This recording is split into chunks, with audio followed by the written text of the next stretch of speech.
সুপ্রিয় শিক্ষার্থী, আসসালামু আলাইকুম। আশা করি আপনারা সবাই অনেক ভালো আছেন। তো আপনাদের সবার উদ্দেশ্যে দেখেন আমি আজকে আসছি আমরা ক্যাপিটাল বাজেট টেকনিক চ্যাপ্টার নিয়ে। এই চ্যাপ্টারে আমাদের অনার্স ফার্স্ট ইয়ারে যারা আছি বা অনার্স সেকেন্ড ইয়ার ম্যানেজমেন্টে যারা আছি, ফার্স্ট ইয়ার অ্যাকাউন্টিং বুঝিয়েছি আমি, বা ইন্টারমিডিয়েটের শিক্ষার্থীরাও ওদের এই অঙ্কটি বাংলা দিয়ে হয় আর কি। এই অঙ্কটি বা এই অধ্যায়টি এতটাই গুরুত্বপূর্ণ, এটা বলার কোনো অবকাশ রাখে না। ব্যাপারটা হচ্ছে এই অধ্যায় থেকে প্রায় আমাদের 14 মার্কস 14 মার্কস আসবে। তো আমি একটি অঙ্ক এখানে বোর্ডে লিখেছি। একটি অঙ্কতে আমি মোট 8টি রিকোয়ারমেন্ট করব। আশা করি এই 8টি রিকোয়ারমেন্ট করলে এই অধ্যায়ে আপনাদের না জানা বা অজানা কিছু থাকবে না। তো আসেন আমরা শুরু করি।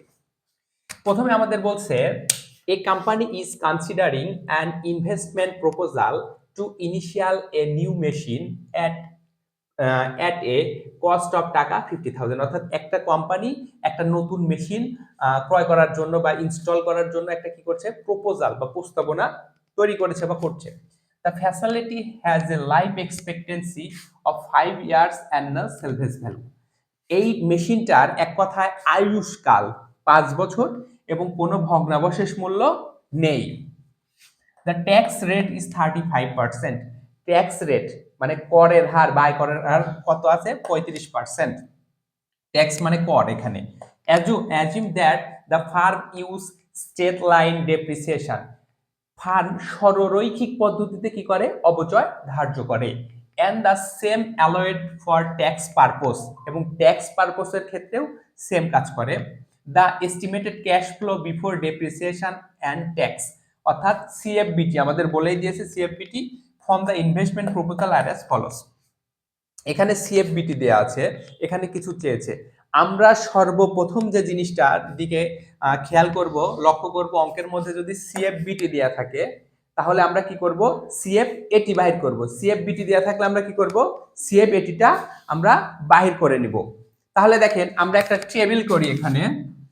প্রথমে এটা হচ্ছে ওয়ার্কিং, আমাদের ওয়ার্কিং লিখব হচ্ছে table for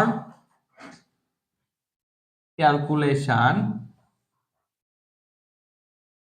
table for calculation কি? একটা ছকের মাধ্যমে আমরা সিএফ বিটি থেকে সিএফ এটি করব, তারপরে এই ছকের মাধ্যমে আমরা কি করব? সিসিএফ এটিটাও করব। সেহেতু শুধু আমরা লিখলাম টেবিল ফর ক্যালকুলেশন, মানে ক্যালকুলেশনের জন্য টেবিল। দেখেন আমরা একটু এটা করি, একটা ছক করব আমরা। প্রথমে আমরা দিব হচ্ছে ইয়ার,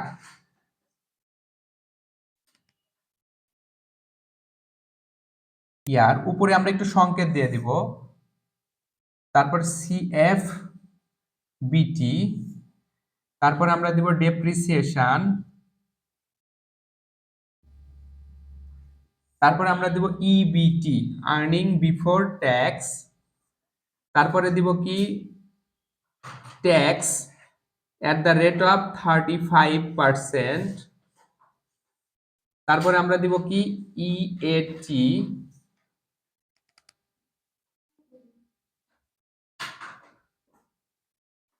তারপরে আমরা এখানে করব সিএফ এটি। আমরা কি জানি, যে অঙ্কটাই হোক না কেন সিএফবিটি থাকলে শুধুমাত্র এআরআর আর হচ্ছে রিটার্ন অন ইনভেস্টমেন্ট আরওআই, এই দুইটা বাহির করার সময় আমাদের ইএটি লাগে, বাদ বাকি সব ক্ষেত্রে আমাদের কি লাগে? সিএফএটি লাগে, তাই না?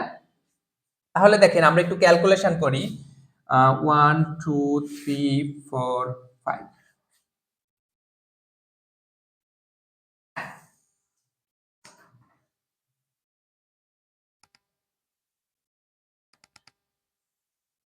5, আমাদের মোট 5টা বছর আছে এখানে।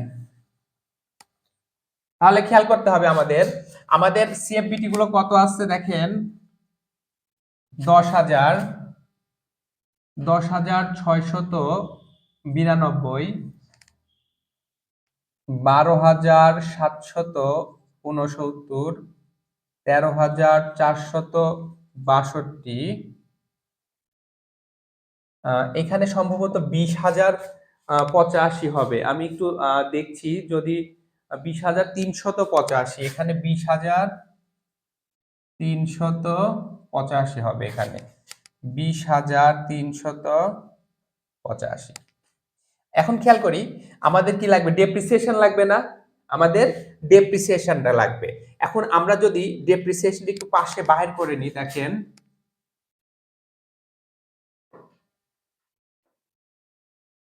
ডেপ্রিসিয়েশনটা কি, অবচয়। ডেপ্রিসিয়েশনটা কি, অবচয়। যেহেতু আমাদের সরলরৈখিক পদ্ধতি বলছে, সরলরৈখিক পদ্ধতিতে আমরা জানি কি কস্ট বা ইনভেস্টমেন্ট আমরা যাই লিখি কস্ট মাইনাস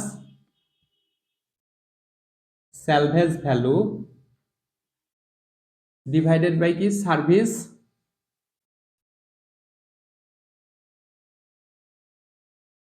সার্ভিস লাইফ। তাহলে এই প্রজেক্টের আমাদের কস্ট কত আছে, 50,000 টাকা না, 50,000। খেয়াল করেন 50,000 মাইনাস সেলভেজ ভ্যালু কি জিরো, এই যে এখানে বলছে নো সেলভেজ ভ্যালু 5 বছর, তার মানে প্রতি বছরের অবচয় হচ্ছে কত টাকা আমাদের, 10,000 টাকা। দেখেন যেহেতু অবচয়টা আমাদের বলছে সরলরৈখিক পদ্ধতিতে, তার মানে প্রতি বছর সমান, তাহলে অবচয়ের এই ডেপ্রিসিয়েশনের ঘরে আমরা বসাবো কত, 10,000, প্রতি বছরেই 10,000 টাকা করে বসবে। একটু খেয়াল করি আমরা, খেয়াল করেন প্রতি বছর বসলো 10,000 টাকা করে। আপনারা অঙ্ক তোলাতে ব্যস্ত না হয়ে আগে অঙ্কটা বুঝেন, তারপরে উঠায় নেবেন। ইবিটি কি, ইবিটি হচ্ছে 2 মাইনাস 3, অর্থাৎ এই 2 নাম্বার কলাম থেকে 3 নাম্বার কলামের মানে অ্যামাউন্ট গুলো বাদ দিলেই আমাদের ইবিটি আসবে। তাহলে 10,000 থেকে এটা বাদ দিলে কিছুই থাকে না, এখানে থাকে 692, এখানে থাকে 2,769, এখানে থাকে 3,462, এখানে থাকে 10,385, তাই না? এবার 5 নাম্বার সমান সমান কি 4 গুণন টি আর, টিতে ট্যাক্স আর রেট, ট্যাক্স রেট কত 35% না, 30% পারে। এখন যার এখানে তো নীল বা শূন্য আছে, এর তো তাহলে কোনো ট্যাক্স, নীলের উপর তো আমরা ট্যাক্স কাটতে পারবো না। এরপরে আছে 692 গুণন 35% যদি আমরা করি, তাহলে আসছে দেখেন 242.2 আছে। আমরা সরাসরি 242ই আমরা নিয়ে নিচ্ছি, 0.5 পরে গেলে আরেক ঘর নিব। 2,769 গুণন 35% করলে 969, 3,462 গুণন 35% করলে 1,212, 11.7 আছে 70, তার মানে আমরা 12 নিয়ে নিয়েছি। 10,385 গুণন 35% করলে 3,634.75 আছে, আমরা 35 নিয়ে নিয়েছি। হ্যাঁ, এবার দেখেন এবার কি ইএটি, ইএটি মানে কি আর্নিং আফটার ট্যাক্স।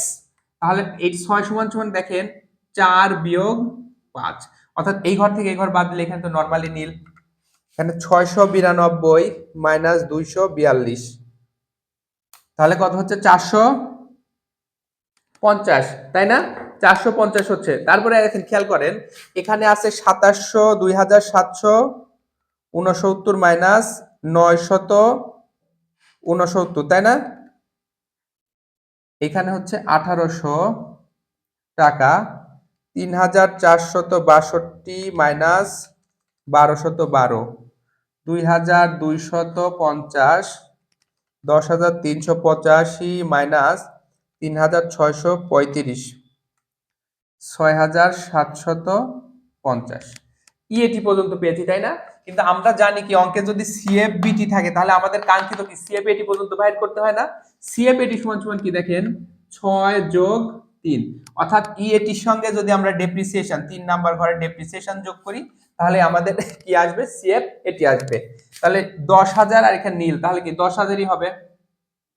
এখানে 10,000 কত হবে 400, এখানে 10 আর একে 11,800, 10 আর 2 12,250, 10 আর 6 16,750।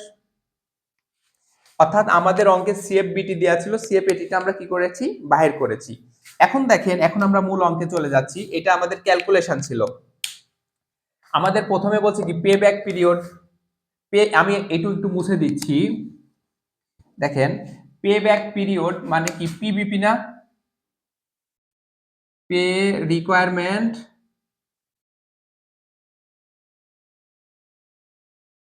রিকোয়ারমেন্ট 1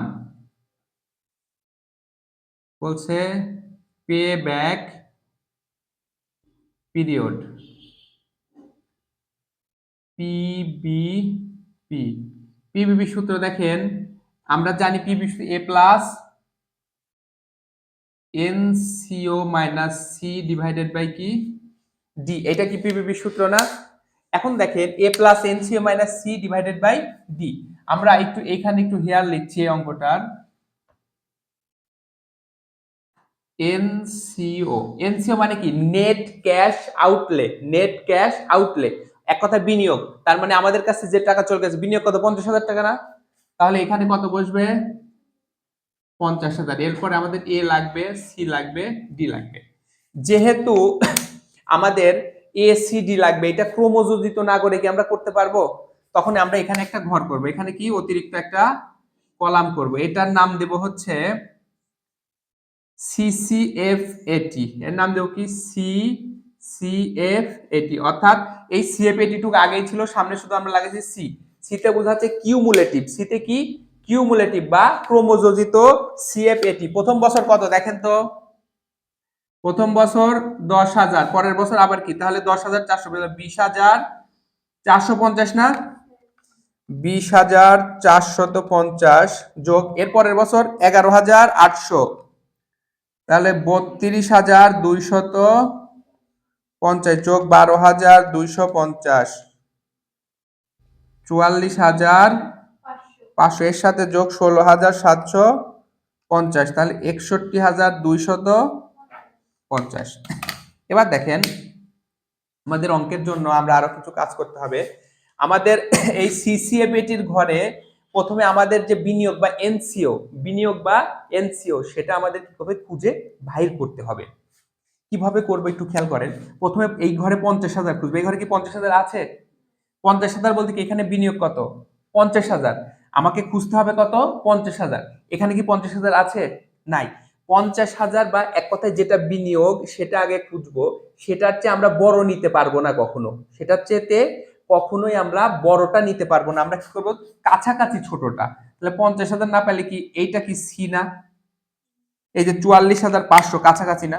এইটা সি। এই সোজা সোজা একদম ইয়ারের ঘরে আসবো, যেটা ইয়ার সেটাকে আমরা দিব কি এ, সেটাকে কি করব এ। এই সোজা সোজা সিএফএটির ঘরে আসবে, এক ঘর পরেরটা হচ্ছে ডি, এক ঘর পরেরটা কি ডি।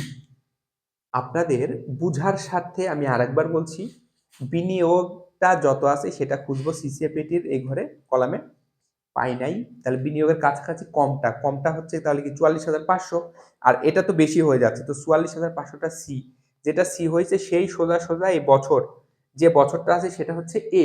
এই সোজা সোজা সিএফএটির ঘর যেখানেই থাক সেখানে আসবে এক ঘর পরেরটা কি ডি। তাহলে দেখেন অঙ্কের মধ্যে আমরা পেয়ে গেছি এ কত 4, সি কত 44,500, আর ডি কত 16,750। পেয়ে গেছি না? একটু খেয়াল করেন, এ হচ্ছে 4 প্লাস এনসিও 50,000 মাইনাস 44,500, আর ডি কত 16,750, তাহলে 4 প্লাস 50,000 মাইনাস 44,500 ডিভাইডেড বাই 16,750, তাহলে দেখেন কত হচ্ছে 0.3283 যোগ 4, তাহলে 4.32 এর পরে 8 আছে তো 4.33। আর পিবিপির উত্তর সবসময় কি হয়, পিবিপির উত্তর কি পে ব্যাক পিরিয়ড, পিরিয়ড মানে কি সময় না, পিবিপির উত্তর সবসময় হয় হচ্ছে পিরিয়ড, তার মানে পে ব্যাক পিরিয়ড মানেই পিবিপি। এখন দেখেন এইটুক তো আপনারা বুঝতে পারলেন। তো সুপ্রিয় শিক্ষার্থী, এই অঙ্কটা যেহেতু অনেক বড়, আমরা পুরাটাই দেখিয়ে দিব আপনাদের, এটা পার্ট বাই পার্ট দেখাবো। এরপরে পার্ট 2 পাওয়ার জন্য আমাদের চ্যানেলটিতে সাবস্ক্রাইব করে এবং আমাদের চ্যানেলটিতে লাইক কমেন্ট করে পাশে থাকবেন। ধন্যবাদ সকলকে।